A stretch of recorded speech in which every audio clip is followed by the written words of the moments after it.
प्रधानमंत्री मोदी जी के नेतृत्व में एक नए भारत का हम दर्शन कर रहे हैं।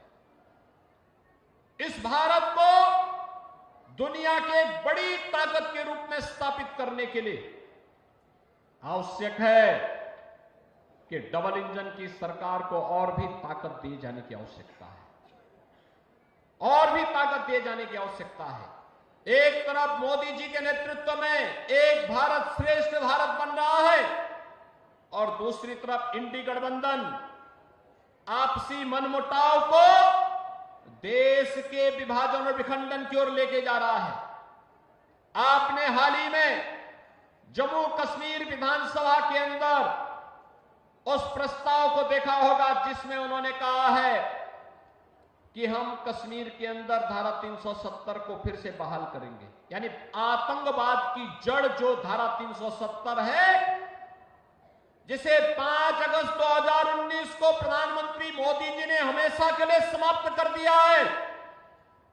कांग्रेस और समाजवादी पार्टी को अपनी स्थिति स्पष्ट करनी चाहिए कि जम्मू कश्मीर विधानसभा के इस प्रस्ताव पर वो बोले, क्यों उनका मुंह बंद है इस पर?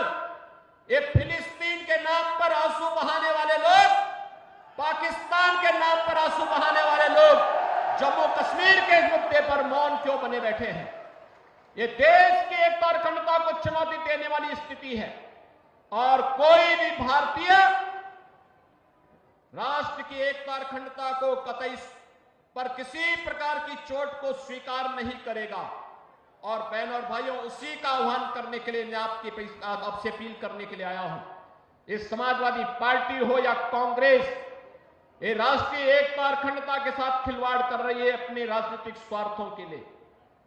इन्होंने झूठ बोल करके लोकसभा चुनाव में जनता जनार्दन को गुमराह करने का काम किया था। उस समय इन्होंने अनर्गल प्रलाप किए थे। बाबा साहब भीमराव अंबेडकर जी के बारे में, संविधान के बारे में झूठ बोल करके जनता को गुमराह करने का कुत्सित कार्य किया था।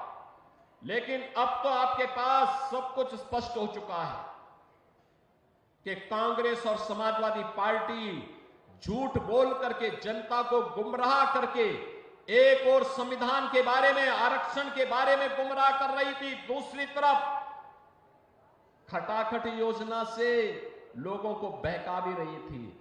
लेकिन अब मैं आपसे कहने के लिए आया हूं, आपने मोदी जी का लगभग 10.5 वर्ष के कार्यकाल को देख लिया है। बाबा साहब भीमराव अंबेडकर के पंचतीर्थ बनाने का काम मोदी जी ने किया है।